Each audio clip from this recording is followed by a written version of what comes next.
Hello नमस्कार दोस्तों, मैं अमन पुरोहित आप लोगों का क्रैप्स क्लासेस पर बहुत बहुत स्वागत करता हूं। आज के दिन हम बहुत इंपॉर्टेंट लेक्चर पढ़ने जा रहे हैं जो है classification of Indian rock system, भारतीय चट्टानों का वर्गीकरण। ये बहुत इंपॉर्टेंट टॉपिक है, आपके यूपीपीसीएस प्री से लेके हर एक एग्जाम में इसको पूछा जाता है।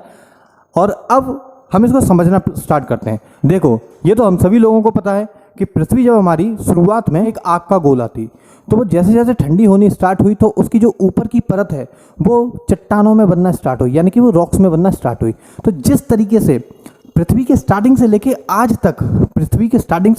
तक अर्थ पे अलग अलग तरीके के रॉक्स बनते चले गए, अलग अलग टाइम पे अलग अलग तरीके के रॉक्स बनते चले गए। अब जैसे हम इतिहास पढ़ते हैं, हिस्ट्री पढ़ते हैं, तो हिस्ट्री के अलग अलग अपने कालखंड हैं, अलग अलग टाइमलाइन से। जो पुरानी हिस्ट्री है उसे एंशिएंट हिस्ट्री कहा जाता है, उसके बाद मेडिवल हिस्ट्री आती है, फिर मॉडर्न हिस्ट्री आती है। इसी तरीके से जियोलॉजी की भी, ज्योग्राफी की भी अपनी एक टाइमलाइन होती है जिसे हम जियोलॉजिकल टाइमलाइन बोलते हैं। तो अलग अलग दौर पे अलग अलग तरीके की चट्टानें, अलग अलग लैंडफॉर्म्स बनने स्टार्ट हुए। उसी हिसाब से हमने यहाँ पे जो इतने भी रॉक्स हैं इंडिया में मिलते हैं उनको डिवाइड किया हुआ है। तो सबसे पहले जो रॉक्स बने पृथ्वी के ठंडे होने के बाद शुरुआत में जो रॉक्स मिले वो मिले हमें आर्कियन रॉक सिस्टम, उसको हम बोलते हैं आर्कियन रॉक सिस्टम। उसके बाद जो दूसरे बने उनको बोला जाता है पुराना रॉक सिस्टम या पुराण रॉक सिस्टम, फिर द्रविडियन रॉक सिस्टम, फिर आपका आर्यन रॉक सिस्टम। अब हर एक के अंतर्गत कुछ कुछ पार्ट्स डिवाइड किए गए हैं। जैसे आर्कियन रॉक सिस्टम है वो उसको हम आर्कियन ग्रुप या आर्कियन समूह की चट्टानें भी बोलते हैं। उसमें एक और आता है धारवाड़ ग्रुप या धारवाड़ ग्रुप की चट्टानें। फिर जो पुराना रॉक सिस्टम है उसमें कोडप्पा ग्रुप की रॉक चट्टानों के बारे में पता चलता है। और फिर एक और है इसी के अंदर पुराना रॉक सिस्टम के अंदर विंध्या रॉक सिस्टम। फिर द्रविड़ियन का कोई ऐसे फर्दर क्लासिफिकेशन नहीं है क्योंकि इसमें से इंडिया में कम मिलती हैं, बाहर और ज़्यादा मिलती हैं। फिर आता है आपका Archean rock system. Archean rock system आपका गोंडवाना रॉक्स में, Deccan traps, tertiary rocks, quaternary rocks, इन सब में डिवाइड होता है। तो यहाँ से सबसे पहले क्या क्वेश्चन बनता है, इसको हम समझने का प्रयास करते हैं। सबसे पहले इसमें से ये पूछ लिया जाता है कि आपको 4 ऑप्शंस दिए गए होंगे और बोला जाएगा कि इनको इनकी जियोलॉजिकल हिस्ट्री के हिसाब से, जियोलॉजिकल टाइमलाइन के हिसाब से अरेंज कर दीजिए। यानी कि जो सबसे पहले आया है उसको सबसे ऊपर रखिए और जो सबसे बाद में आया है उसको सबसे नीचे रखिए। मेनली क्वेश्चन इन 4 से पूछा जाता है, आर्कियन रॉक सिस्टम से, धारवाड़ रॉक सिस्टम से, कोडप्पा रॉक सिस्टम से और विंध्या से। तो लेकिन मैंने पूरे की एक ट्रिक बनाई है, इस ट्रिक को आप 2 मिनट में समझेंगे। यह है Aadhaar could win god DTQ। Aadhaar could win god DTQ। Aadhaar god DTQ को जीत सकता था, तो Aadhaar could win god DTQ। अब इसको ब्रेक करेंगे। ए से हो गया आपका आर्कियन रॉक सिस्टम, ए से हो गया आपका आर्कियन रॉक सिस्टम। धार से हो गया आपका Dharwad rock system, Dharwad. Could say आपका कोडप्पा और विन से हो गया आपका बच्चों विंध्या, विन से हो गया आपका विंध्या। गॉड से गोंडवाना, डी से डेक्कन ट्रैप,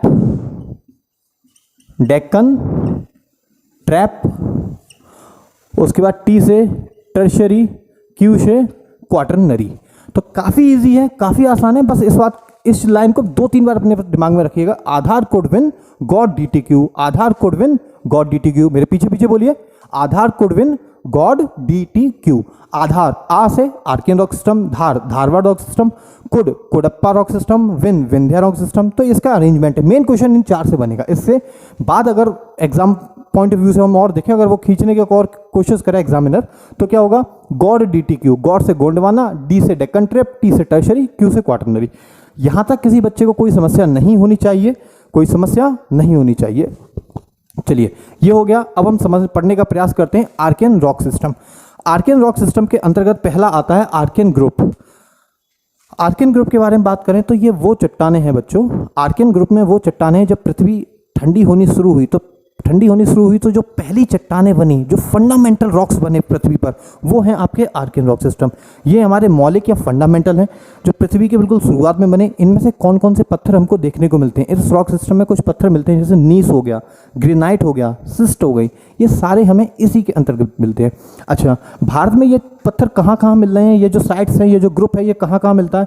ये आपका छोटा नागपुर के आसपास मिलेगा। छोटा नागपुर आपका झारखंड, छत्तीसगढ़ वाला वो वाला क्षेत्र जहाँ पर काफ़ी सारे खनिज पदार्थ मिलते हैं, ये वो क्षेत्र कहलाता है। राजस्थान में मिलेगा, राजस्थान के साउथ ईस्ट पोर्शन में। बुंदेलखंड में ये वाला एरिया है, बंगाल में, नीलगिरी में। इसमें कोई भी फॉसिल फ्यूल्स नहीं मिले, यानी कि इसमें कोई जीवाश्म नहीं मिले। ऑब्वियस सी बात है, जब पृथ्वी बिल्कुल नई है, शुरुआत है, तो फॉसिल फ्यूल्स मिलने की जो चांसेस है वो मिनिमम होंगे और ना कि भी बराबर होंगे। तो ये रहा Archean rock system. Archean rock system के बारे में ये मैंने मोर देन सफिशिएंट बता दिया है। इससे सबसे ज़्यादा क्वेश्चन अगर कुछ पूछा जाता वो ये पूछा जाता कि सबसे पुराना रॉक सिस्टम अर्थ में कौन सा है, सबसे पुराने पत्थर कौन से हैं, तो आंसर होगा आर्कियन रॉक सिस्टम। चलिए अगला है धारवाड़। धारवाड़ के बारे में बात करते हैं। जब आर्कियन रॉक सिस्टम बना तो आर्कियन रॉक सिस्टम का होने लगा इरोजन। इरोजन होता है जब कोई पत्थर अपने छोटे छोटे कणों में टूटने लगता है हवा की वजह से, पानी की वजह से। तो आर्कियन रॉक सिस्टम का इन पत्थरों का हुआ इरोजन, इरोजन की वजह से बने धारवाड़ रॉक्स। धारवाड़ यानी कि erosion of the Archean rocks, इस वजह से बने आपके धारवाड़ पत्थर। धारवाड़ पत्थर जो सबसे पहली बार मिले, धारवाड़ जो रॉक सिस्टम सबसे पहली बार कर्नाटक का एक धारवाड़ जिला है, कर्नाटक का एक धारवाड़ जिला है, वहाँ पे सबसे पहले मिले आपके धारवाड़ पत्थर। तो इस वजह से इसका नाम पड़ गया धारवाड़ रॉक सिस्टम। अच्छा, ये कहाँ कहाँ मिलते हैं? तो कर्नाटक के धारवाड़, बेलारी और शिमोगा जिले में मिलते हैं। कर्नाटक के धारवाड़, बेलारी और शिमोगा जिले में मिलते हैं। इसी के साथ साथ जो अरावली पर्वत हैं हमारे, जो अरावली रेंज है जिसको दुनिया की सबसे पुरानी फोल्डेड माउंटेन्स बलित पर्वत कहा जाता है, वो भी इसी समय पे बनी। और यही जो धारवाड़ पत्थर हैं वो अरावली में भी मिलते हैं। तो ध्यान रहे, कभी भी इसको गलत मत ये करिएगा कि आर्कियन में अरावली नहीं लगाने की जरूरत है, धारवाड़ में ही अरावली रेंज का फॉर्मेशन हुआ था। चलिए साथ ही साथ ये और हमें कहाँ मिलते हैं, तो जो मेघालय का पठार है, मेघालय का प्लेट्यू है, वहाँ पर भी आपके धारवाड़ रॉक सिस्टम देखने को मिलते हैं। ये जो धारवाड़ रॉक सिस्टम है, इनको इकोनॉमिकल पॉइंट ऑफ व्यू से, इकोनॉमी के पॉइंट ऑफ व्यू से बहुत इंपॉर्टेंट माना जाता है। क्यों इंपॉर्टेंट माना जाता है? इसमें से जो मिनरल्स हैं वो मिलते हैं। कौन कौन से मिनरल्स मिलते हैं? गोल्ड मिलता है, क्रोमियम, लोहा, जैसे आयरन, कॉपर, बहुत सारे मिलते हैं। तो ये इकोनॉमिकल पर्सपेक्टिव से बहुत इंपॉर्टेंट है। साथ ही साथ कर्नाटक में एक माइन है कोलार गोल्ड माइन। तो कोलार गोल्ड माइन में आपको गोल्ड मिलता है। यहाँ तक किसी बच्चे को कोई समस्या नहीं होनी चाहिए। इस कोलार गोल्ड माइन के ऊपर एक मूवी भी बनी है KGF, जिन बच्चों ने नहीं देखी वो जरूर देखिएगा, उससे थोड़ी बहुत जानकारी आपको मिल जाएगी। मूवी का पर्सपेक्टिव तो खैर अलग ही है इससे। फिर आता है हमारा पुराना रॉक सिस्टम। पुराना रॉक सिस्टम दो हिसाब में डिवाइड होगा, पहला कोडप्पा ग्रुप्स में, दूसरा विंध्या ग्रुप्स में। तो कोडप्पा, जिस तरीके से कर्नाटक के धारवाड़ जिले में आपको जो पत्थर मिले उनका नाम रखा गया धारवाड़ ग्रुप, इसी तरीके से आंध्र प्रदेश के कोडप्पा जिले में जो हमें पत्थर मिले उनका नाम रखा गया कोडप्पा ग्रुप की चट्टानें। चलिए ये कहाँ कहाँ मिलते हैं? तो आंध्र प्रदेश के कोडप्पा जिले में मिलते हैं, कृष्णा नदी की घाटी में देखने को मिलते हैं, नल्ला मल्ला की पहाड़ियों पर मिलते हैं, और साथ ही साथ चेयार की रेंज पे मिलते हैं, चेयार के पर्वतों पे मिलते हैं। इनमें भी कोई फॉसिल्स नहीं मिले, इनमें भी कोई जीवाश्म देखने को नहीं मिला। इसमें भी कोई जीवाश्म नहीं, इसमें भी कोई जीवाश्म नहीं, और इसमें भी कोई जीवाश्म नहीं। इसमें कौन कौन से पत्थर होते हैं? जैसे बलुआ पत्थर हो गए, चूना पत्थर हो गए, वो इसी ग्रुप के अंदर आ जाते हैं। क्वार्ट्ज इसी के अंदर आता है, स्लेट वो इसी के अंदर हमको देखने को मिलती है। तो ये कहाँ कहाँ मिले, ये इसको फिर से मैं याद दिला देता हूँ आपको। कोडप्पा में, कृष्णा की घाटी में, नल्ला मल्ला की पहाड़ियों में, और चेयार रेंज पर। ठीक, यहाँ तक कोई समस्या नहीं होनी चाहिए। अगर आ रही है तो फिर से वीडियो को रिपीट करके दोबारा से देखिएगा, याद जरूर करते रहिएगा। फिर आते हैं विंध्या की पहाड़ियों पे, फिर आते हैं विंध्या ग्रुप की चट्टानों पे। तो विंध्या ग्रुप की चट्टानें कहाँ पे मिलती हैं? विंध्या की पहाड़ियों के आसपास मिलेंगी, यानी कि आपका मध्य प्रदेश छत्तीसगढ़ वाला जितना क्षेत्र है, तो विंध्या की पर्वत श्रृंखलाओं के आसपास ये चट्टानें देखने को मिलेंगी। ये चट्टानों में कौन कौन से पर्वत, कौन कौन से पत्थर मिलते हैं, इसके बारे में बात करें। इसमें बलुआ पत्थर, चूना पत्थर अधिकतर मात्रा में मिलते हैं। और ये जो पत्थर हैं ये भवन निर्माण, घर बनाने के लिए बहुत इंपॉर्टेंट है। सबसे ज़्यादा घर बनाने का जो निर्माण होता है वो इन्हीं पत्थरों से होता है। अच्छा, यहाँ पर अब हमें फॉसिल्स मिलना शुरू हो चुके हैं, यानी कि जीवाश्म की जो पत्थरों में जो जीवाश्म है वो यहाँ पर मिलना शुरू हो चुके हैं। अच्छा, कोडप्पा इस समय पर जीवाश्म पैदा हो चुके थे लेकिन पत्थरों में नहीं मिले हैं, यहाँ पर जीवाश्म पत्थरों में मिलना शुरू हो चुके हैं। अच्छा, MP में एक जगह है पन्ना। तो पन्ना में, MP में एक जगह है पन्ना,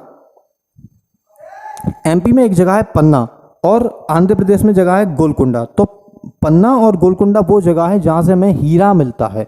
तो हीरे की खान कहाँ कहाँ पर है? पन्ना और गोलकुंडा में। किस चट्टान में आते हैं? तो विंध्या की चट्टानों में हमें देखने को मिलते हैं। मेन क्वेश्चंस आपके यहीं से बनेंगे, इसके आगे हम और चलते हैं। अब चलिए, अब हम बात करते हैं आर्यन रॉक सिस्टम में। आर्यन रॉक सिस्टम हमारा 4 में डिवाइड होगा, पहला गोंडवाना, उसके बाद डेक्कन ट्रैप्स, उसके बाद टर्शियरी, उसके बाद क्वाटरनरी। गोंडवाना पत्थरों के बारे में बात करते हैं। थोड़ा सा इसको मैं मिटा के आपको कुछ चीज़ समझाना चाहता हूँ।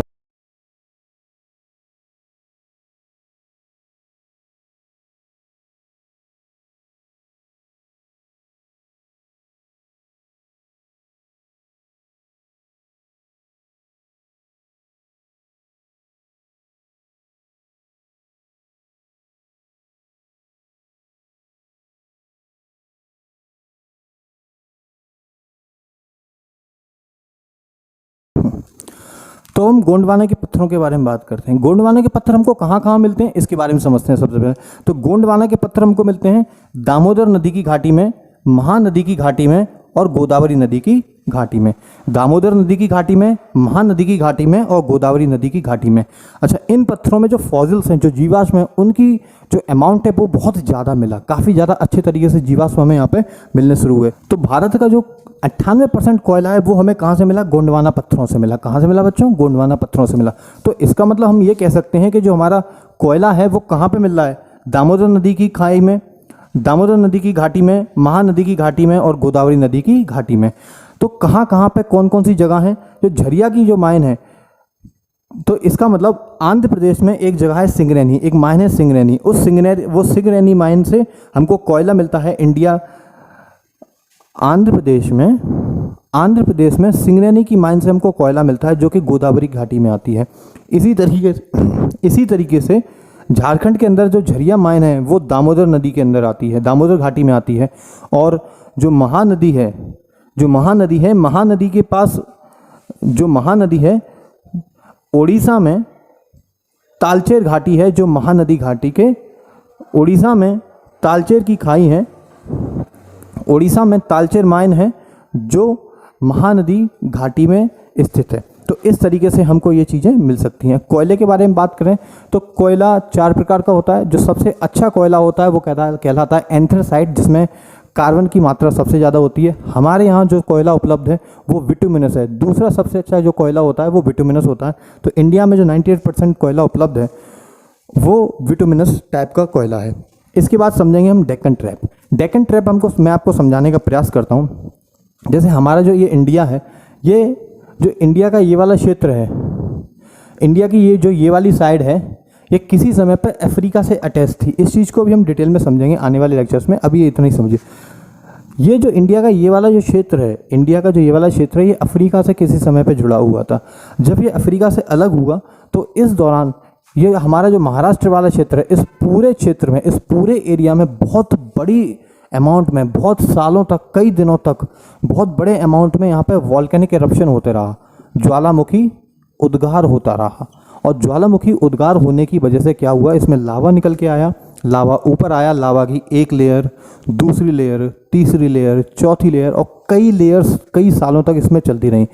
कई साइंटिस्ट तो ये भी बोलते हैं, जियोलॉजिस्ट ये भी बोलते हैं कि इस तरीके का जो लावा का जो विस्तार है वो पूरे विश्व में कहीं भी देखने को नहीं मिलता है। तो इस पूरे क्षेत्र पर बहुत बड़े अमाउंट में लावा का विस्तार होता गया, लावा एक्सपेंड होता चला गया। इस कारण से ये वाला जो क्षेत्र था, ये वाला जो एरिया था, पूरे के कंपैरिजन में थोड़ा सा उठ गया और इसको हमने कहलाया, ये क्षेत्र कहलाया डेक्कन प्लेट्यू। ये एरिया कहलाया डेक्कन प्लेट्यू। जो भी क्षेत्र थोड़ा सा ज़मीन से उठा हुआ होता है उसे हम बोलते हैं प्लेट्यू, और ये वाला क्षेत्र कहलाया आपका डेक्कन प्लेट्यू। अच्छा, लावा जब ठंडा हुआ, लावा के ठंडे होने के कारण 2 प्रकार के पत्थर बने, एक बेसाल्ट, दूसरा डोलोमाइट। तो जब लावा ठंडा होता है, उसको ठंडे होने की वजह से बेसाल्ट पत्थर बनता है, और बेसाल्ट पत्थर जब कई सालों के बाद उसका इरोजन होने लगता है पानी की वजह से, हवा की वजह से, तो फिर जो मिट्टी बनती है वो कहलाती है ब्लैक सॉइल, काली मिट्टी। इस ब्लैक सॉइल को हम रेगोर सॉइल भी बोलते हैं। ये जो काली मिट्टी है, ये कपास की खेती के लिए, कॉटन की खेती के लिए बहुत अच्छी होती है। इस वजह से इसको हम कॉटन सॉइल या कपासी मिट्टी भी बोलते हैं। यहाँ तक किसी बच्चे को कोई समस्या नहीं होनी चाहिए, बिल्कुल अच्छे से आप लोगों के दिमाग में ये आना चाहिए। अच्छा, ये कहाँ कहाँ देखने को मिलता है? तो सब सर्वाधिक जो क्षेत्र है इस डेक्कन ट्रैप्स का, डेक्कन प्लेट्यू का, ये वाला क्षेत्र, ये चट्टानें सर्वाधिक आपको देखने को मिलेगी महाराष्ट्र में, उसके बाद गुजरात में, कर्नाटक में और एमपी में भी ये चट्टानें हमको देखने को मिलती हैं। अब हमको एक चीज़ समझनी होगी। क्या चीज़ समझनी होगी? कि शुरुआत में जो हमारा इंडिया था वो इतना ही था। ये जो हिमालय और जो आपका यूपी वाला क्षेत्र और बिहार वाला जो प्लेन्स वाला क्षेत्र वो नहीं था। इंडिया की प्लेट्स शुरुआत में इतनी ही थी, फिर ये प्लेट धीमे धीमे करके ऊपर की तरफ चलती चली गई। ऊपर की तरफ जाके जब ये चाइना के आसपास से यूरेशियन प्लेट से टकराई, तो यूरेशियन प्लेट से टकराने के कारण इस पर एक नए तरीके के पत्थर या नए तरीके के लैंडफॉर्म बना, जो कहलाया आगे चल के हिमालय।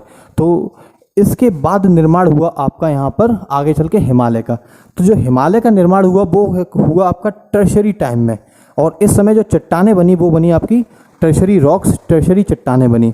अच्छा, तो हम ये समझ सकते हैं कि हिमालय जो टर्शरी रॉक्स है वो हमको कहाँ पे मिलेंगे, हिमालय वाले क्षेत्र में देखने को मिलेंगे। ये टॉपिक अगला ही है, इसके बाद हम अगला हिमालय को डिटेल में समझने जा रहे हैं आने वाले लेक्चर में। जब हिमालय का निर्माण हो गया, हिमालय से नदियाँ बहने लगी और नदियाँ बह के कहाँ से निकलेंगी, हिमालय के दक्षिण की ओर, यानी कि आपका राजस्थान, पंजाब, हरियाणा, उत्तर प्रदेश, बिहार वाला जो क्षेत्र है वहाँ से जब नदियाँ बहने लगीं, नदियाँ अपने साथ मिट्टी काट काट के लेके आएंगी, यानी कि मिट्टी का इरोजन करके लेके आएंगी और इस पूरे क्षेत्र पर बड़े रूप में मिट्टी जमा कर दी और ये कहलाए भारत के मैदान, इंडियन प्लेन्स। तो इसके बाद जो क्वाटरनरी टाइम आया उसमें बने क्वाटरनरी रॉक्स और क्या क्या निर्माण हुआ, गंगा नदी, इंडस नदी, ब्रह्मपुत्र नदी ने बड़े रूप में जो प्लेन्स बना दिए वो यहाँ पे बने। ये चट्टान क्वाटरनरी रॉक्स आपको इसी समय पे मिलेंगे। और कोस्टल प्लेन्स, ये जो तटवर्ती क्षेत्र हैं, जैसे ये वाले क्षेत्र हो गए आपके, इनका भी निर्माण क्वाटरनरी टाइम में ही हुआ। मुझे उम्मीद है आप लोगों को रॉक सिस्टम से रिलेटेड सारी चीज़ें यहाँ पे क्लियर हो गई होंगी। आपको ये वीडियो अच्छा लगा होगा। आपको मेरा वीडियो अगर अच्छा लगा तो इस वीडियो को लाइक करिए, शेयर करिए। अगर आपको लगता है कि मुझे कुछ और इम्प्रूव करने की आवश्यकता है, आपको कुछ पूछना है मुझसे, तो अपना महत्वपूर्ण कमेंट हमको ज़रूर दीजिएगा। इससे हमको बल मिलता है और हमको आगे बढ़ने के लिए प्रेरणा मिलती है। और हमारे चैनल को ज़रूर सब्सक्राइब करिएगा। आपका बहुत बहुत धन्यवाद। Thank you very much.